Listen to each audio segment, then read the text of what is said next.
Grade. Top of the St. Louis Arch. I lean over to look down at the city, then the arch moved. Today, I know such movement to be a sign of a healthy structure because it can flex and flow with the wind. At the time, I panicked. I couldn't breathe.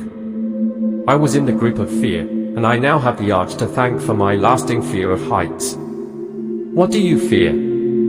Where and how do you fear? Where do you panic and freeze up? What makes you paralyzed? God says, do not fear, hundreds of times throughout the Bible. But what does that mean? Was my 7th grade self sinning? Are you wrong to feel fear when you're not sure how to pay next month's rent, or when you get that dire health diagnosis, or when your job is on the line?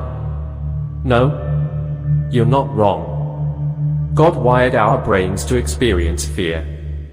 It is a primary emotion. There is a reason and purpose for our fear as we respond to triggering stimuli. When God says, do not fear, He is not commanding us to shut off a part of our brain.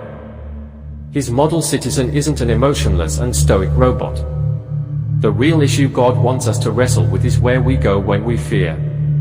Where do you go with your fears? How do you deal with them? Simply put, God wants us to come to Him. Fear can paralyze us.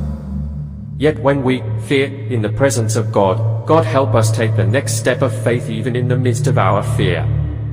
Unfortunately, no one will be able to escape fear in this sinful and broken world. It is real. It can be paralyzing. It is powerful. But God is more powerful. He has the power and desire to be with us in the midst of our fears. Remembering this will enable to us to take the next step of faithfulness in our lives. How? Because God is with us. We can continue to fight to believe Jesus is more in and through our fears thanks to His presence with us. Author Austin Connor recently launched a new podcast with other pastors and professional counselors called With You in the Weeds. Tune into their series, Managing Your Emotions, for biblically informed insights and practical tips to help you respond to fear, anxiety, anger, depression, and more. Listen now. Memorize them. Reflect on them. Write them down. Discuss them. Sing them. May these verses give all of us perspective and reminders of God's presence with us in and through our fears. So do not fear, for I am with you. Do not be dismayed, for I am your God. I will strengthen you and help you, will uphold you with my righteous right hand. Even though I walk through the darkest valley, I will fear no evil, for you are with me. Your rod and your staff, they comfort me. The Lord is my light and my salvation, whom shall I fear? The Lord is the stronghold of my life, of whom shall I be afraid? God is our refuge and strength, an ever-present help in trouble. Therefore we will not fear, though the earth give way and the mountains fall into the heart of the sea, though its waters roar and foam and the mountains quake with their surging. The Lord is with me, I will not be afraid. What can mere mortals do to me? Peace I leave with you, my peace I give you. I do not give to you as the world gives. Do not let your hearts be troubled, and do not be afraid. Be strong and courageous.